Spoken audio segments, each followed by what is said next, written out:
este vídeo, reflexionamos sobre cómo el apóstol Pablo compara el antiguo pacto con el nuevo, destacando la superioridad del segundo sobre el primero. El primer pacto fue mediado por Moisés, mientras que el segundo es mediado por Jesucristo. El antiguo pacto no podía santificar a las personas a través de la ley, pero el pacto de la gracia lo hace desde el interior. Aquellos que no han encontrado a Cristo siguen en un estado de ceguera espiritual. Pablo nos enseña que donde está el Espíritu de Dios, allí hay libertad. Esta libertad nos capacita para ser santificados. La transformación que menciona Pablo es un proceso continuo, que requiere la exposición constante a la palabra de Dios, y es el Espíritu Santo quien nos transforma de gloria en gloria. Los invito a abrir la palabra de Dios en la segunda carta a los Corintios, capítulo 3. Y les recuerdo que hace 2 semanas que nosotros comenzamos a ver este texto, y lo comenzamos a ver a partir del versículo 7 hasta el versículo 18, pero dijimos que íbamos a dejar la última parte para ser cubierta en un segundo mensaje, y en particular los versículos 17 y 18. Sin embargo, en el día de hoy yo voy a leer a partir del versículo 12 hasta el 18, y voy a hacer una especie de resumen, y no solamente resumen, sino de exposición de algunas cosas ya dichas en la primera parte, que sirvan para que usted pueda ver la conexión entre eso que se dijo y esto que Pablo está concluyendo. Porque si lo divorciamos esos versos, parecería como que el versículo 17 y el 18 no tienen nada o poco que ver con lo que antecedió, y sin embargo ellos representan la conclusión o el pináculo, por así decirlo, de todo lo que Pablo estaba tratando de presentar. Y al mismo tiempo, si hay alguien aquí que no estuvo con nosotros, o alguien que estuvo pero que no está recordando bien algunas de las cosas que dijimos, cuando hagamos esa introducción y entremos a los versículos 17 y 18, usted podrá ver mejor la conexión y podrá como que aterrizar mejor en lo que es el punto cumbre de donde Pablo estaba yendo cuando escribió estas palabras. De manera que, comenzando en el versículo 12 del capítulo 3 de la segunda carta a los Corintios: teniendo por tanto tal esperanza, hablamos con mucha franqueza, y no somos como Moisés, que ponía un velo sobre su rostro para que los hijos de Israel no fijaran su vista en el fin de aquello que había de desvanecerse. Pero el entendimiento de ellos se endureció, porque hasta el día de hoy, en la lectura del antiguo pacto, el mismo velo permanece sin alzarse, pues solo en Cristo es quitado.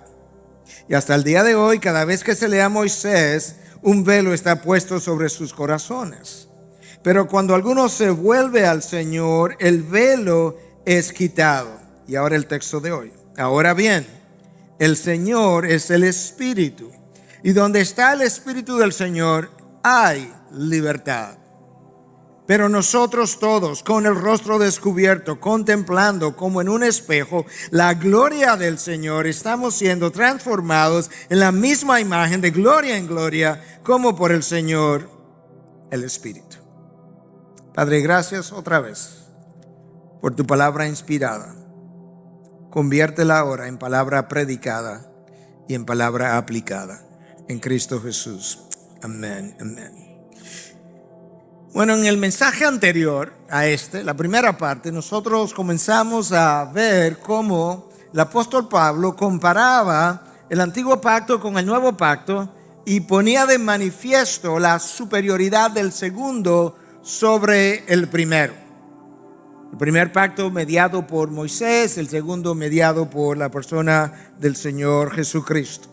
Y en eso consiste la primera superioridad de un pacto sobre el otro, y es que el mediador del pacto bajo el cual nosotros vivimos hoy es muy superior. El Hijo de Dios, la segunda persona de la Trinidad encarnada, Dios hecho hombre, es el mediador de este pacto, versus el pacto anterior mediado por Moisés. En segundo lugar, Pablo nos dejaba ver cómo el primer pacto era incapaz de santificar a los hombres. Por medio de las obras de la ley, ningún hombre puede alcanzar salvación, y si no puede alcanzar salvación, no puede alcanzar santificación. Pero Pablo justificaba la ley diciendo que la ley era buena, era justa, era santa, y obviamente así es, así fue y así es. Porque la ley representa, como dijimos, la esencia de lo que Dios es, representa el carácter de Dios. Al representar el carácter de Dios, representa lo que complace a Dios, y al mismo tiempo la ley nos permite ver la imposibilidad que existe en nosotros de cumplir la cabalidad, y esa imposibilidad que eventualmente descubrimos es lo que nos lleva o nos debe llevar, nos debe arrastrar prácticamente a la persona de Jesús, corriendo, si pudiera usar la ilustración, para que sea Él quien nos salve, porque solo Él ha podido llenar dicha ley. El pacto de la gracia fue o es superior al pacto anterior, porque mientras el pacto anterior no permitía la santificación por medio de las obras de la ley, porque no permitía la salvación, este pacto, traído por Cristo y colocado en el interior nuestro, en nuestros corazones, es capaz de producir una santificación desde adentro hacia afuera, no teniendo la ley escrita en piedras y externamente, sino teniendo la ley escrita en el corazón y de manera interna. De tal forma que a partir de dicha transformación, nosotros con la morada del Espíritu somos empoderados para comenzar a cumplir la ley de Dios, motivados por amor a Dios, motivados por amor a Cristo. No la cumplimos a cabalidad, pero comenzamos a cumplirla, comenzamos a complacer a Dios, comenzamos a llevar a cabo aquellas cosas que literalmente ponen, por así ilustrarlo, una sonrisa en el rostro de nuestro Dios, y que nos liberta de consecuencias. De ahí que Santiago le llama la ley de la libertad. Finalmente, el pacto de la gracia es un pacto de mayor gloria. En la época de Moisés tuvo la oportunidad de ver de cierta manera la gloria de Dios.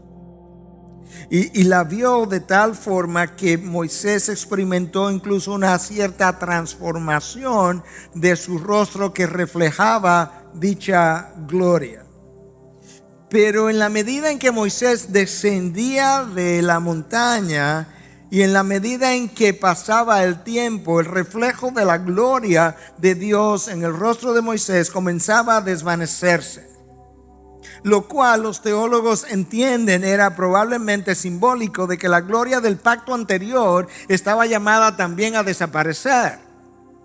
Y Moisés colocó un velo sobre su rostro, en primer lugar porque el pueblo israelita que lo veía no le resultaba traumática la visión de dicha reflexión de la gloria de un Dios con el cual él había estado en contacto. Pero por otro lado, en la medida en que la gloria se desvanecía, la palabra de Dios nos enseña cómo Moisés recibió instrucción de parte de Dios de que colocara un velo sobre su rostro, el cual Moisés quitaba cuando iba a entrar a la tienda de reunión o al tabernáculo.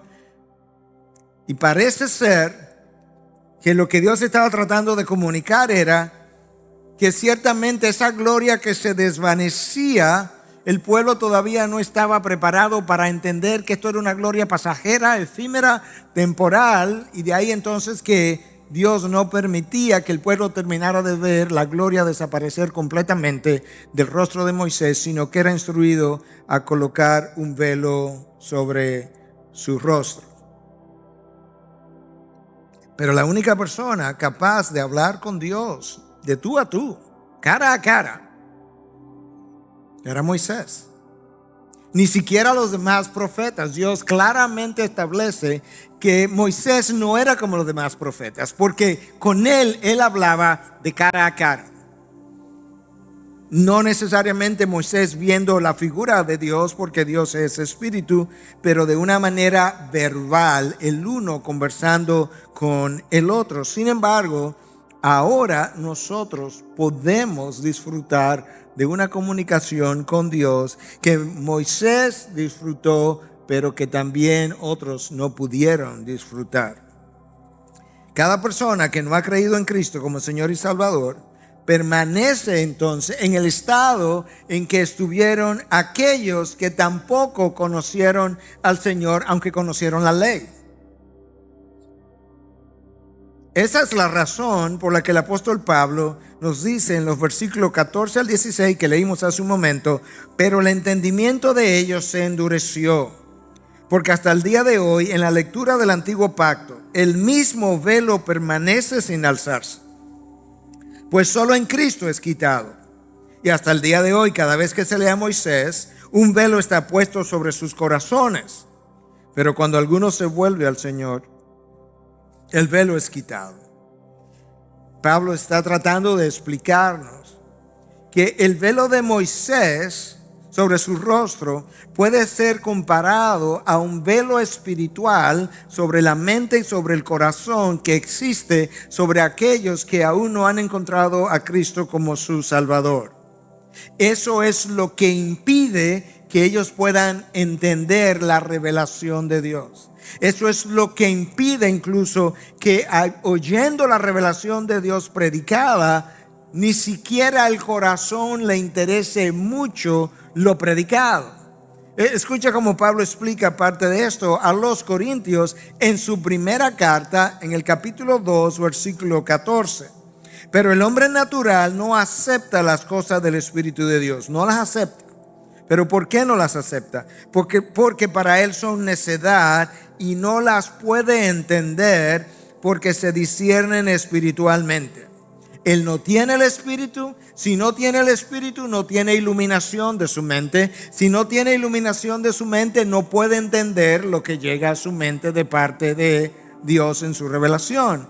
Y aquello que llega de parte de Dios en su revelación, como se encuentra con un corazón duro, se endureció su corazón, dice Pablo en el texto de hoy. Ese corazón no es movido por la revelación de dicho Dios. Y por tanto, Pablo dice que hasta aún hoy, cuando se lea a Moisés o con cualquier otro incrédulo, aún hoy hay un velo sobre esa persona, un velo que fue tipificado con la muerte de Cristo, cuando el velo del templo se rasgó en dos, tipificando con eso que Cristo era aquel que era capaz de rasgar dicho velo y el velo de cada ser humano que no le conoce aún.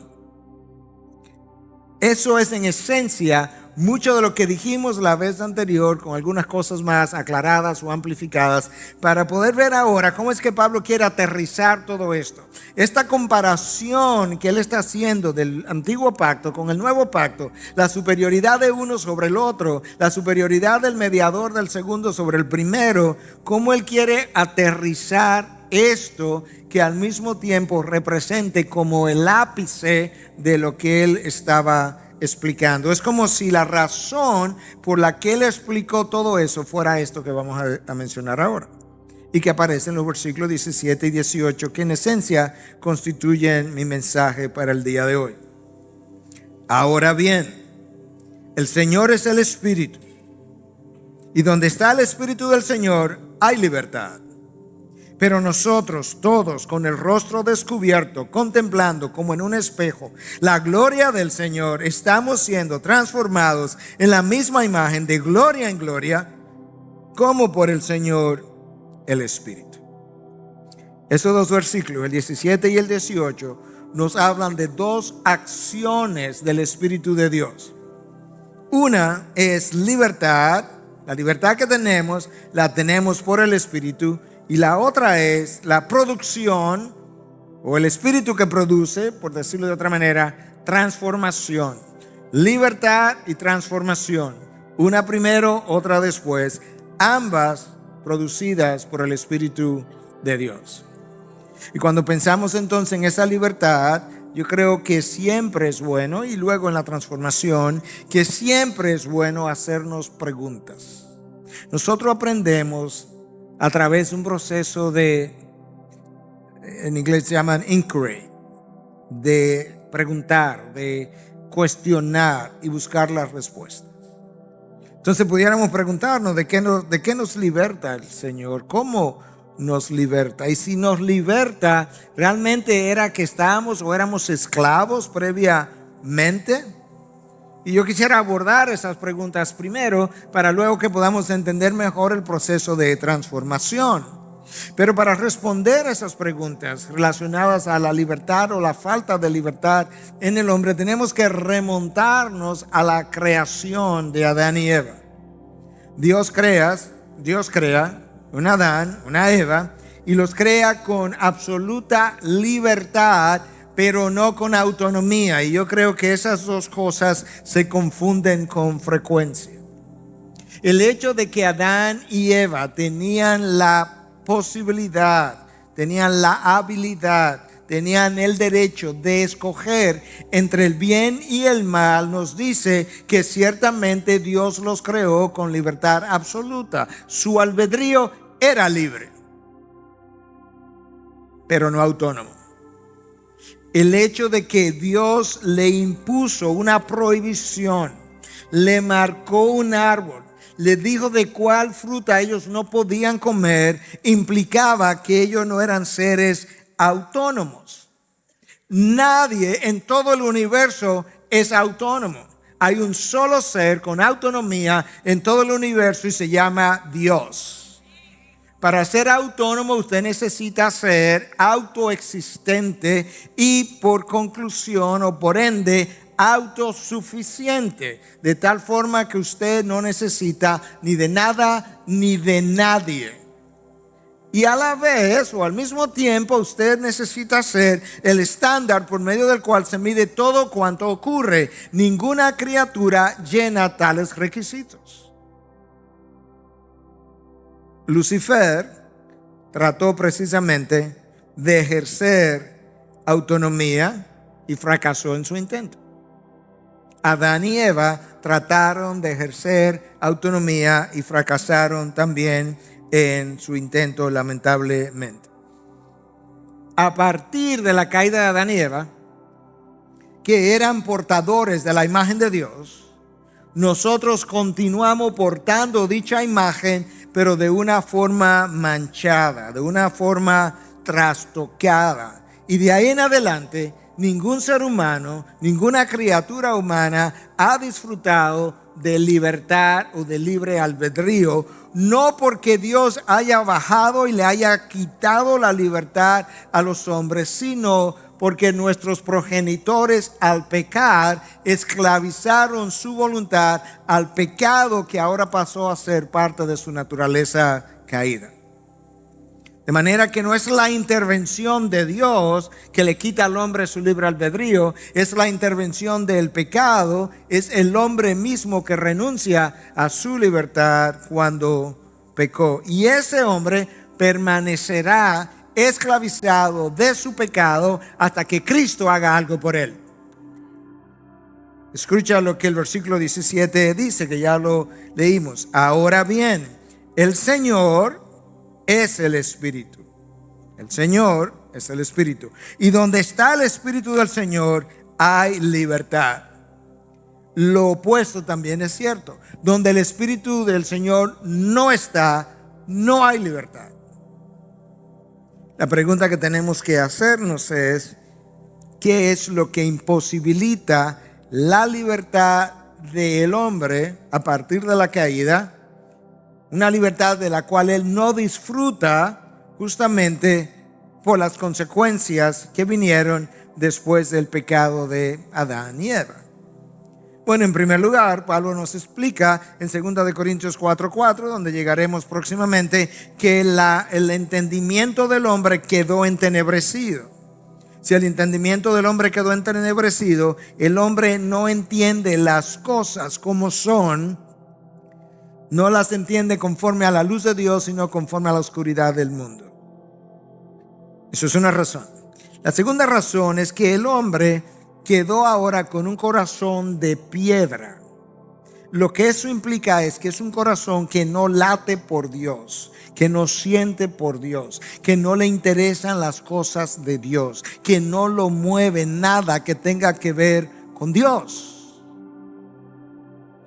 Cuando Dios es predicado, ese corazón no late, se paraliza. Es como si hiciera un arresto cardíaco para responder a aquellas cosas que sí son de este mundo, que lo hacen latir con rapidez. Y en tercer lugar, el apóstol Pablo nos dice algo extraordinario, y es que la voluntad del hombre, en 2 Timoteo 2, 25 y 26, la voluntad del hombre quedó esclavizada a Satanás para hacer su voluntad. Y la pregunta sería, ¿de qué forma Satanás esclaviza al hombre? Y es una forma muy sencilla, porque en cierta manera lo hace de la misma manera, de la misma forma que él terminó esclavizando a nuestros primeros padres. Y es que él toma una mentira, la envuelve en papel de regalo que tiene apariencia de piedad, nos la vende a un precio barato y nosotros la compramos. Y luego que experimentamos dicho regalo piadoso, descubrimos que hemos probado un veneno. El día que Cristo viene a nuestra vida, Él nos da libertad de todo eso. Nos liberta de la oscuridad de la mente, nos liberta de la dureza del corazón, nos liberta de la voluntad que había estado esclavizada. Pero ese día que Cristo me liberta, en ese momento que ocurre, hay conmigo todavía, o existen conmigo, una serie de patrones de pensamientos pecaminosos, formas de reaccionar a las cosas de este mundo que son pecaminosas, dichas reacciones, formas de valorar cosas de este mundo que son también pecaminosas, y esas cosas necesitan ser destruidas poco a poco en el proceso de santificación, a pesar de que nosotros ya hemos sido declarados libres. Quizás algo que nos pueda ayudar a entender de qué forma nosotros, siendo libres, permanecemos todavía con ciertas ataduras y ciertas áreas de esclavitud, es esta. Tú estás en una celda, Cristo viene, toma la llave, abre la puerta, la abre de par en par y te dice: hijo, ahora que eres mi hijo, eres libre, puedes salir. Ya eres libre. Pero resulta que como tiene tantos años en dicha celda, la celda te es conocida y lo que está allá afuera es completamente desconocido, y tú decides vivir dentro de la celda todavía. Y entonces poco a poco tú un día sales de la celda, te da temor y vuelve para adentro.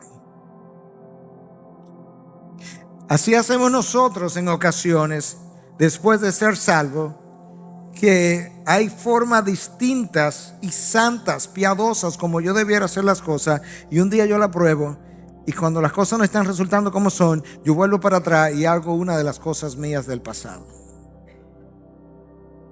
Porque nosotros todavía tenemos con nosotros una cosmovisión caída del mundo de la vida.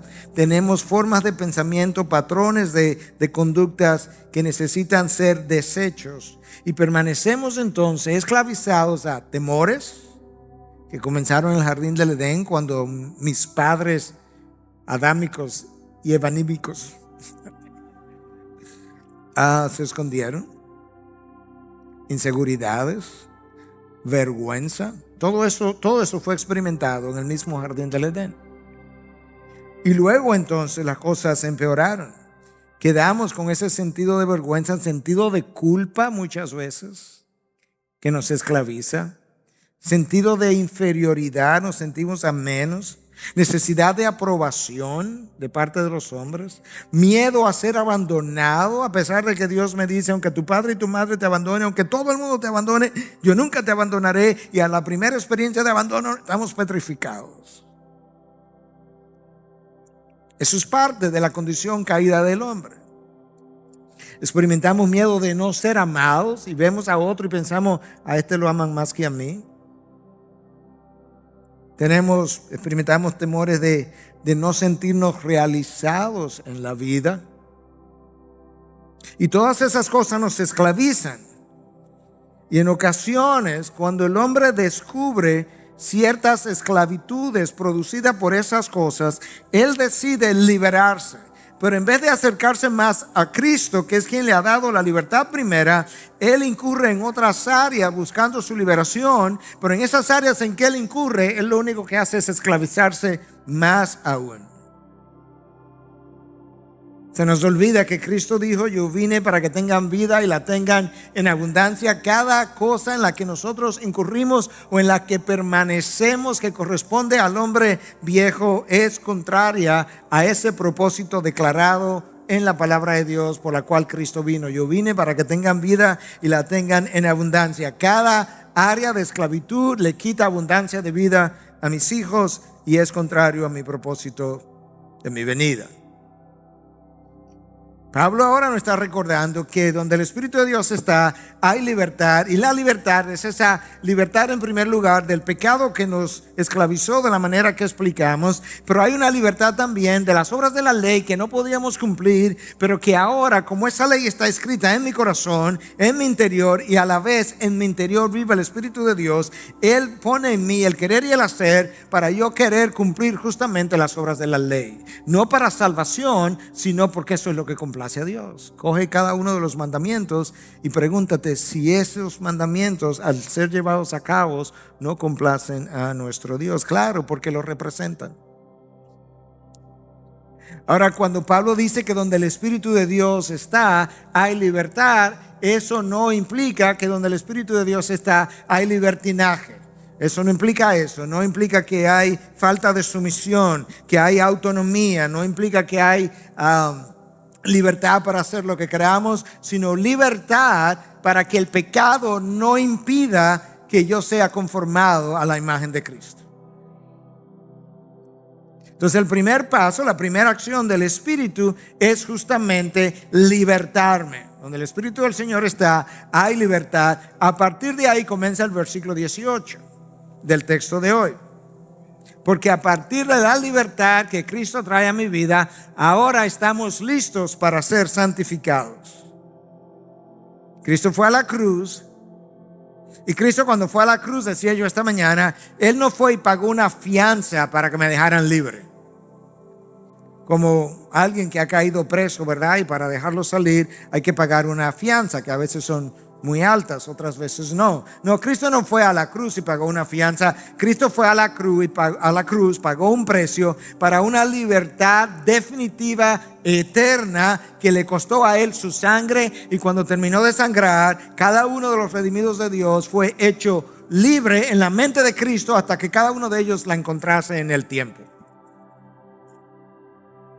Y una vez libertados, el Espíritu de Dios, morando en el liberto, iba a comenzar a hacer esto que el versículo 18 dice: pero nosotros todos, con el rostro descubierto, contemplando como en un espejo la gloria del Señor, estamos siendo transformados en la misma imagen de gloria en gloria, como por el Señor el Espíritu. En ese versículo es donde Pablo nos explica cómo ocurre de manera primaria la santificación del hombre.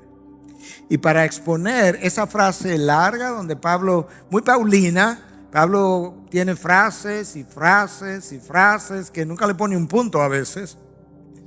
Entonces es una frase muy paulina, pero por lo menos tiene comas que nos ayudan.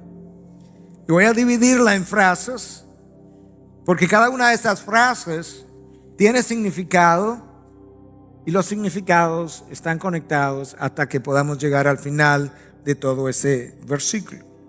Frase número 1, pero nosotros todos. Ese pero establece una comparación. ¿Pero qué? ¿Qué es lo que? ¿Pero qué, Pablo? Pero nosotros, de los que él va a hablar ahora, nosotros no somos como aquellos que tuvieron la ley escrita en piedras, aquellos que no tuvieron el pacto de gracia bajo el cual nosotros estamos, aquellos que no pudieron contemplar la gloria de Dios, sino que Moisés tuvo que hablarle de dicha gloria como intermediario. Nosotros, pero nosotros todos, no algunos, todos los que hemos sido hechos libertos o libres en Cristo. Recuerda que el versículo 17 habla de libertad. Nosotros todos los que hemos sido libertados tenemos una ventaja. Ellos tenían un velo sobre su entendimiento, sobre su corazón, porque el velo es quitado en Cristo. Lo leímos en los versículos anteriores. Solo en Cristo, dice Pablo, es el velo quitado. Nosotros no somos así. Y no la mayoría de nosotros, un grupo de nosotros todos los que hemos sido libertados. Entonces, ¿cómo es que somos, Pablo? Segunda frase, con el rostro descubierto. Así es que estamos. ¿Y qué implica esto del rostro descubierto? Porque obviamente Pablo no está hablando de que nosotros caminamos en un velo como Moisés caminó con uno puesto, porque el incrédulo no tiene un velo físico sobre su rostro. Entonces esto es otra cosa. Tenemos el rostro descubierto, caminamos sin velo, que es un simbolismo para ayudarnos a entender que nosotros todos, los que hemos sido libertados, hemos tenido ahora la mente iluminada, el corazón cambiado, la voluntad liberada, de tal forma que ahora podemos entender la revelación de Dios. Y como podemos entender la revelación de Dios y el Espíritu mora en nosotros, podemos disfrutar de su revelación y podemos responder a su revelación tratando de vivir conforme a la ley de nuestro Dios. Entonces Pablo ahora nos dice en la primera frase, nos establece un contraste, nos habla de que todos tenemos una misma experiencia, nos habla de parte de esa experiencia y es que caminamos sin el rostro cubierto. Ahora en Cristo, la morada del Espíritu nos empodera para nosotros poder comenzar a cumplir las obras de la ley. No las cumplimos todas, Cristo lo hizo por nosotros, ahí está nuestra satisfacción, pero nosotros queremos complacer a nuestro Dios. Y ahí encontramos nuestra libertad de patrones de pecados de la vida anterior. Entonces, frase número 1, nosotros todos. Frase número 2, con el rostro descubierto. Frase número 3, contemplando en un espejo la gloria del Señor. El espejo al cual Pablo alude aquí no es otra cosa que la palabra de Dios. En la palabra de Dios, en la revelación de Dios, nosotros contemplamos la gloria del Señor en la persona de Cristo, que representa la plenitud de la divinidad encarnada y que vino aquí y caminó entre los hombres. Nosotros tenemos en Cristo la revelación de la gloria de Dios, y eso está revelado en su palabra. Por tanto, al estudiar la revelación de Dios acerca de la persona de Jesús, nosotros podemos entrar en los misterios de la gloria de Dios. Pastor, cuidado si usted dice alguna herejía ahora. No, yo quiero tener el mismo cuidado. Al comenzar a estudiar la persona de Jesús, nosotros comenzamos a entrar en el entendimiento de los misterios de Dios, que representan parte de esa gloria. En la persona de Jesús, la persona de Jesús nos permite ver la misericordia de Dios, que envía a su hijo unigénito a morir en una cruz por gente que eran sus enemigos. Eso es un misterio. ¿Cómo puede haber una misericordia tan extraordinaria e inagotable, capaz de darle muerte a su propio hijo por enemigos? Eso es parte de la gloria de Dios. En la persona de Jesús nosotros comenzamos a ver la gloria de la gracia de Dios, que es capaz de perdonar el peor de los pecados al peor de los hombres en la mayor cantidad posible que Él los haya podido acumular. No hay pecado ni conjunto de pecados que pueda debilitar la gracia de Dios para que ella no lo pueda perdonar. ¿Te imaginas la gloria de esa gracia?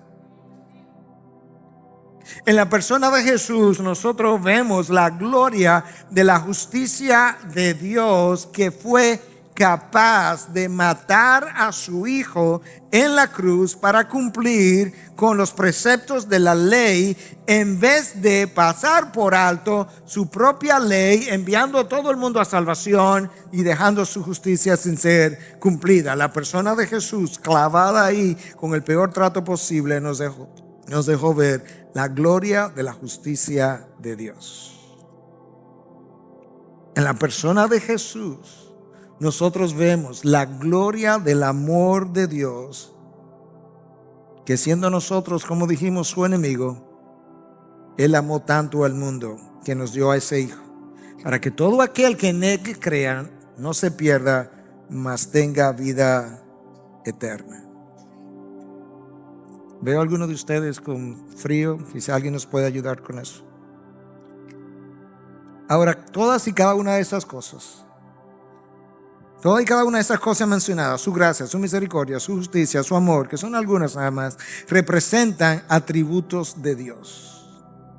Escúchame, representan atributos que forman parte de la esencia de Dios. Todos visibles en la persona de Jesús. ¿Y qué es la gloria de Dios? La gloria de Dios no es más que su propia esencia, lo que Él es en sí mismo, el conjunto de sus atributos, cuando estos atributos son irradiados hacia afuera, y nadie representa el conjunto de los atributos de Dios irradiados hacia afuera mejor que la persona de Jesús.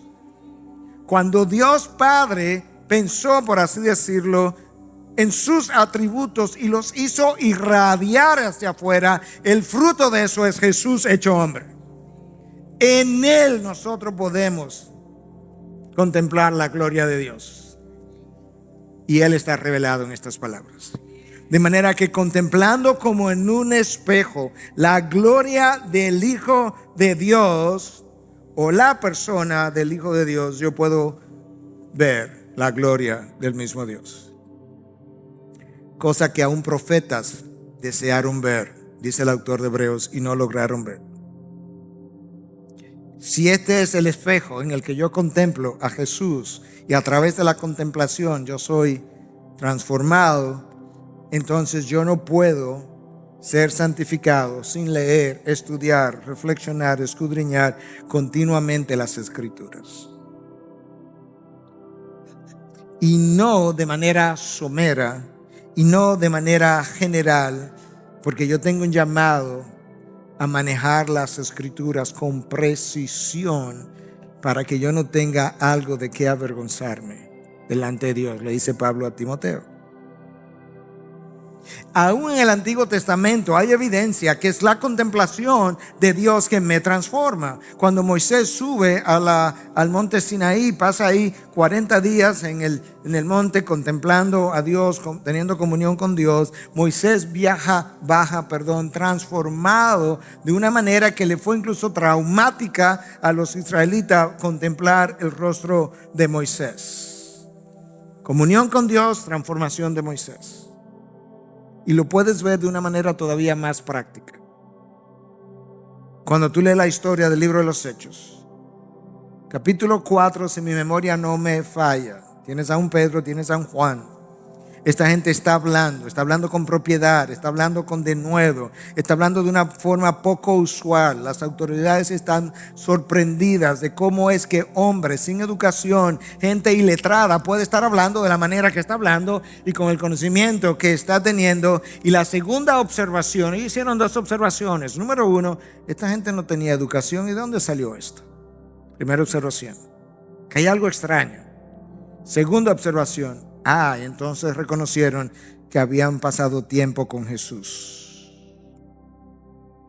El tiempo pasado con el Maestro, la contemplación de Jesús, por así decirlo, mientras enseñaba, la contemplación de Jesús en la cruz, la contemplación del Jesús resucitado ya post resurrección.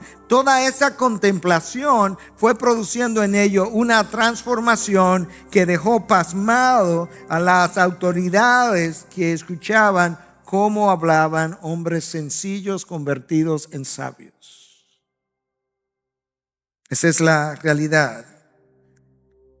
Pastor, pero yo leo la Biblia todos los días. Yo puedo leer la Biblia todos los días y solamente pasar tiempo con la Biblia y no con Jesús. Porque cuando yo leo la Biblia para completar mi ejercicio de hoy, yo he pasado tiempo con la Biblia y no con Jesús. La diferencia pudiera estar, es una ilustración, pero con quien yo paso tiempo es cuando yo tomo la Biblia y le pongo marcadores de diferentes colores. ¿Algunos de ustedes hacen eso ahora? Ok. La diferencia es que si el tiempo es solamente pasado con la Biblia se queda marcada. Si el tiempo es pasado con Jesús, la Biblia me marca a mí. Y a menos que la Biblia me esté marcando, yo no estoy pasando tiempo con Jesús en la Biblia. Cuarta frase, estamos siendo transformados en la misma imagen de gloria en gloria. Permíteme leer todo esta frase por completo. Contemplando como en un espejo la gloria del Señor, estamos siendo transformados en la misma imagen de gloria en gloria, como por el Señor el Espíritu. Pablo expresa eso que está ahí escrito en la voz pasiva. Si yo digo yo me senté, eso es la voz activa, yo me senté. Pero si yo te digo no, Omar me sentó, eso es la voz pasiva. Él me sentó. Yo fui sentado, sería una mejor manera de explicarlo. Si yo digo yo fui sentado, entonces eso es algo pasivo. Alguien hizo eso por mí. Pablo está diciendo que nosotros estamos siendo transformados. Es un tiempo verbal continuo, siendo todavía en un tiempo continuo, transformados en la misma imagen. ¿En cuál imagen? La imagen de Cristo.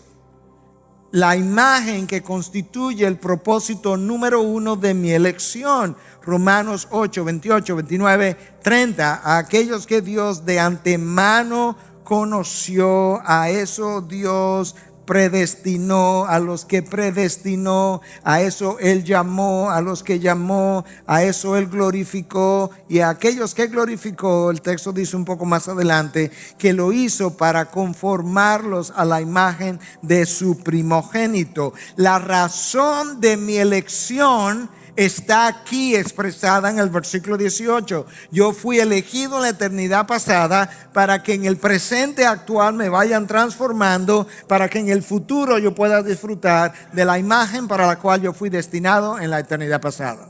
¿Te imaginas la mente de nuestro Dios? En el interín yo necesito contemplar en un espejo la gloria del Señor. De manera que mi transformación, mi santificación requiere exposición a las Escrituras. Y la exposición a las Escrituras requiere aplicación de las Escrituras.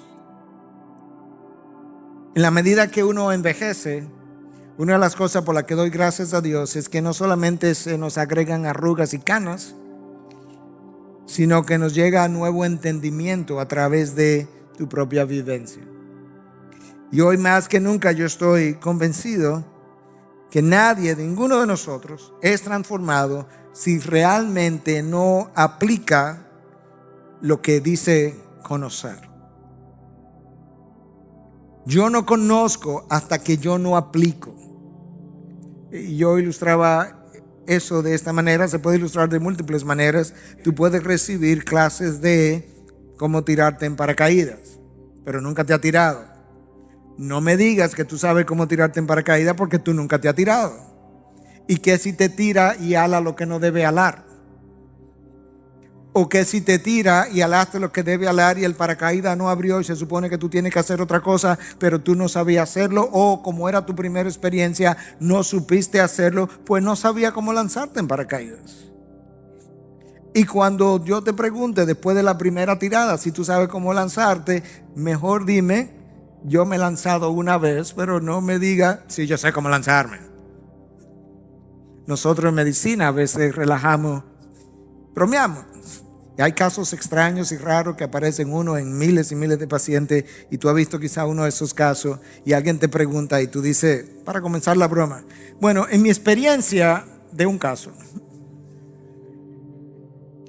realmente no conoces la enfermedad cuando ve un caso. Alguien no aprende a hacer una cirugía de apéndice porque haya visto 100 cirugías de apéndice. Para él aprender a sacar un apéndice, él tiene que hacer una. Y cuando él termine de hacer esa, él todavía no sabe mucho de cirugía de apéndice. Porque los apéndices se presentan de diferente manera, diferentes formas, diferentes tamaños, diferentes colores, diferentes posiciones. Pues de esa misma manera, hasta que yo no tomo la verdad bíblica y la aplico a mi vida en diferentes circunstancias de mi vida, yo todavía no conozco bien lo que yo he leído. Y después que haya hecho todo eso, Pablo nos dice y nos descorazona y nos dice, pero ahora tú conoces en parte nada más. De manera que, como yo leía esta semana, la verdadera humildad consiste en reconocer que muchas de las cosas que creemos conocer están distorsionadas o erradas. La eternidad nos dirá eso. Santiago afirma lo que yo acabo de decir en sus propias palabras. Sed hacedores de la palabra y no solamente oidores que se engañan a sí mismos. Para Santiago, el que oye la palabra y no la aplica está autoengañado, no conoce la palabra. Porque si alguno es oidor, fíjate que él la oyó o la leyó, si alguno es oidor de la palabra y no hacedor, es semejante a un hombre que mira su rostro natural en un espejo. Pues después de mirarse a sí mismo e irse, inmediatamente se olvida de qué clase de persona es. Pero el que mira atentamente la ley perfecta, la ley de la libertad, y permanece en ella, no habiéndose vuelto un oidor olvidadizo, sino un hacedor eficaz, este será bienaventurado en lo que hace. Aquel que mira en este espejo, ve cómo es, y luego de ver lo que es, no sigue las instrucciones que él vio en dicho espejo, dice Santiago, él se ha autoengañado. Y él ha visto la ley de la libertad, la ley que la puede librar de sus formas pecaminosas de ser. Y habiéndose vuelto un oidor olvidadizo, no es como aquel que es un hacedor eficaz. El hacedor eficaz, es bienaventurado, Macarios, es la palabra. Bienaventurado, feliz, contento, bendecido, cualquiera de ellas. ¿Quién es el bendecido? ¿Quién es el bienaventurado? ¿Quién es el contento? ¿Quién es el gozoso? El hacedor eficaz. Para Santiago, la felicidad no radica en oír, sino en la aplicación. Y para Santiago, el espejo es lo mismo, es la palabra de Dios que debe producir en nosotros el cambio. Y es el verdadero, es el hacedor eficaz que es verdaderamente bienaventurado. Santiago nos advierte de un peligro, yo quiero advertirnos de un segundo peligro. Santiago nos advierte del peligro de ser un oidor sin aplicar. Yo quiero advertirnos de sería el ser un teórico sin la práctica. Yo quiero advertirnos de un segundo peligro, es ser un práctico sin la teoría. Como aparece muchas veces y nosotros comentamos también bromeando que tenemos mecánicos que aprendieron ¿dónde? Bueno, un mecánico de patio, pero no ha leído nunca un manual de instrucción. Y por tanto, en sus prácticas, hace muchas prácticas que no deben ser, porque no leyó las instrucciones. Si nosotros nos volvemos un práctico sin conocer minuciosamente la teoría, nosotros vamos a practicar muchas cosas erradamente también. Ahora, la transformación de que Pablo nos está hablando en este texto no ocurre en un abrir y cerrar de ojos, como si ocurre la salvación. Esa transformación va moviéndose de un grado de gloria a otro grado de gloria, de un grado de santificación a otro grado de santificación. Cuando Adán y Eva pecaron, ellos eran portadores de la imagen de Dios y que había gloria en esa imagen. Pero la imagen fue manchada Y ahora Cristo viene a libertarnos y a partir de la libertad a renovar la gloria de la imagen que fue manchada en el Edén. Y en ese proceso estamos moviéndonos de gloria en gloria, pero de este lado de la gloria nosotros no vamos a ver lo que es la gloria completa de la imagen de Dios, de la cual Adán y Eva eran portadores. Pero Cristo está en ese proceso de llevarnos hasta el punto de experimentar un grado de gloria que nos haga como Él es. Escucha cómo Juan lo dice en su primera carta 3:2. Amados, ahora, de este lado, somos hijos de Dios y aún no se ha manifestado lo que habremos de ser. De manera que tú mira a la persona más santificada sobre la faz de la tierra, Él no refleja lo que habremos de ser.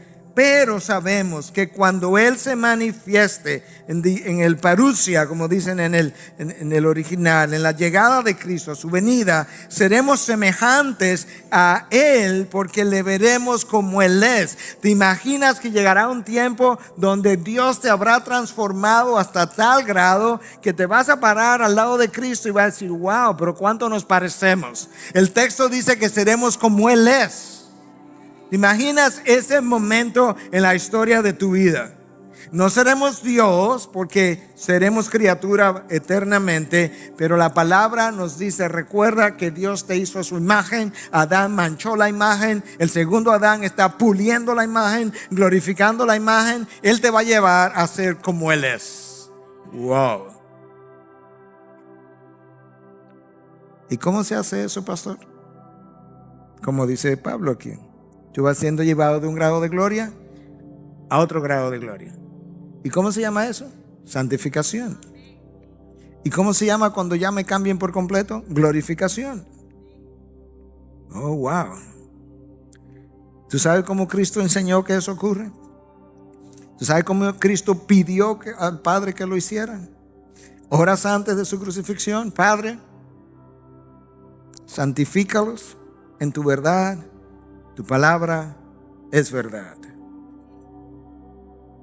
Nosotros podemos leer mucha literatura cristiana, lo que yo hago prácticamente todos los días. Podemos leer muchos libros cristianos, lo cual yo hago. Muchos blogs, que yo hago. Muchos artículos, que yo también hago. Pero al final de la historia, al final del día, solamente es la palabra de Dios que tiene el poder de la transformación. Es la única cosa que puede cambiar al hombre. Podemos consumir mucha literatura cristiana, sobre todo ahora que está sobre todas las redes sociales, y no puedo decir que no lo hago, lo hago, claro que sí, pero tienes que reconocer que el poder lo tiene la palabra de Dios. Cristo no ora y dice, Señor, santifícalo en la literatura cristiana es tu palabra es verdad. Eso no es lo que Él dice. Dice, Señor, santifícalo en tu verdad, tu palabra es verdad.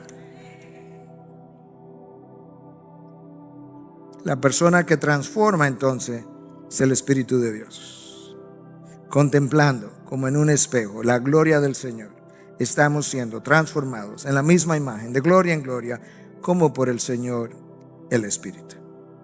Ahí está, como por el Señor el Espíritu, equiparando al Espíritu con Dios, como lo hace el texto de Hechos 5, cuando habla de Ananías y Zafira, que le mintieron no a los hombres sino a Dios, pero le habían mentido al Espíritu Santo en la narración, y equiparan al Espíritu Santo con Dios. Entonces Dios hace la transformación, pero la hace por medio del Espíritu. Ahora, finalmente, para llevar esto a una conclusión, Dios es quien hace la obra, pero yo no quisiera que salgamos de aquí pensando que nuestro rol en la santificación es completamente pasivo, porque estaríamos desmintiendo la misma revelación bíblica.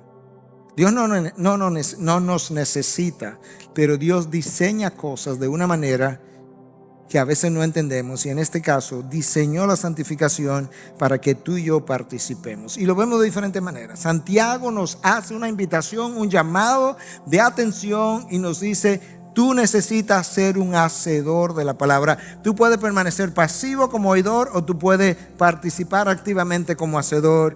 La bendición está en el hacer.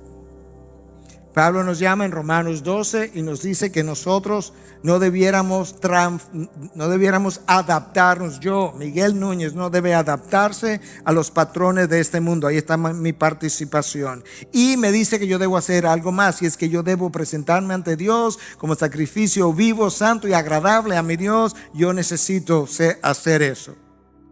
Cada imperativo de la palabra es una invitación de la palabra a que participe en tu proceso de santificación. Eso es como Dios lo ha diseñado. ¿Y dónde se lleva a cabo eso? Pastor, ya usted nos dijo que por el Espíritu, nos dijo que es poco a poco, de gloria en gloria, hasta alcanzar el máximo grado de gloria en la presencia de Dios. ¿Y dónde? En el vientre, por ejemplo, es donde el niño crece desde un óvulo y un espermatozoide hasta que tiene 9 meses completamente desarrollado. Este de gloria en gloria, ¿dónde que se está dando? Bueno, se da de este lado de la eternidad, en este mundo caído de dolor, de sufrimiento y de insatisfacciones. ¿Y no se puede dar en algún otro sitio? No. ¿Y por qué no se puede dar en algún otro sitio? Porque en el diseño de Dios, así es que Dios lo ha planificado. Escucha a Pablo hablando en Romanos 5. Y Pablo fue al tercer cielo, de manera que yo le creo. Y fue inspirado por Dios. 3 y 4. Y no solo esto, sino que también nos gloriamos en las tribulaciones. Pablo, ¿y eso? O sea, ¿de dónde sale ese gozo de la tribulación? Sabiendo que la tribulación produce paciencia, y la paciencia carácter probado. Ese carácter probado está directamente relacionado con la imagen de Cristo. ¿Y cómo se produce ese carácter probado? En la tribulación. O sea, pastor, que para yo ser santificado, yo tengo que pasar por tribulación. No lo digo yo, lo dice la palabra. Hechos 14. Si mi memoria no me falla, versículo 22. A través de múltiples tribulaciones entraremos al reino de los cielos. Bueno, pero ¿por qué Dios no lo hace de otra manera? Porque en la tribulación va perfeccionando el carácter, nos va pasando de gloria en gloria. ¿La quieres? ¿La quiere la tribulación o no la quiere? ¿Quiere la gloria o no quiere la gloria? Si no quiere la gloria, te evitamos la tribulación, pero como todo el mundo quiere la gloria, no te podemos evitar la tribulación. Pastor, pero Dios no tendría otra forma de hacerlo. Escúchame. Si tú supieras, como se ha dicho, todo lo que Dios sabe, tú hubiese diseñado tu propia vida tal cual es ahora mismo. Piensa en las tribulaciones por las cuales tú has pasado. Si tú supieras todo lo que Dios sabe, y tuviera todo el poder que Dios tiene, y tuviera toda la bonanza que Dios tiene, y amara como Dios ama, tú diseñarías tu vida de la misma forma. Si piensas que no, tiene una distorsión de nuestro Dios con relación a lo que Él es y lo que Él es para con sus hijos. Porque como bien dijo Spurgeon, lo hemos citado aquí otras veces, si hubiera un mejor camino, lo estoy parafraseando ahora, de llevarte donde tú estás, a donde tú tienes que ir, el amor divino de Dios te hubiese colocado en ese otro camino y no en el que estás. Es de esa manera como Dios nos lleva de gloria en gloria. Pero cuando nos lleva de gloria en gloria a través de las tribulaciones, Él, que controla la tribulación, una vez más tiene los ojos sobre sus hijos, conociendo su fragilidad, conociendo hasta dónde pueden soportar, y tiene la mano en el termostato, como se ha dicho, regulando el calor de la tribulación, garantizando que el calor produzca el grado de gloria que esta tribulación está supuesta a producir en su carácter, pero garantizando al mismo tiempo que en la prueba su hijo no se derrita y perezca. ¿Entiendes? Parte de la gloria, de la gracia, de la misericordia, del ser de nuestro Dios. ¿Entiendes ahora por qué en Cristo, en contemplar su vida, su muerte, su resurrección, tú verdaderamente puedes contemplar con el rostro descubierto la gloria de nuestro Dios? Cosas que antaños no pudieron hacer. Entiende el privilegio que tiene de tener a Dios morando en ti. Entiende el privilegio que es tener la ley de Dios escrita en tu corazón. Entiende el privilegio que es que la transformación de tu vida no depende de ti, no depende del pastor, no depende del vecino, depende de Dios de forma primaria. Que Él te transforma a la imagen de su Hijo en la medida que te lleva de esta tierra a su presencia. ¿Te imaginas el gozo, la felicidad, la bendición que cada uno de nosotros debiera experimentar en pensar solamente en eso?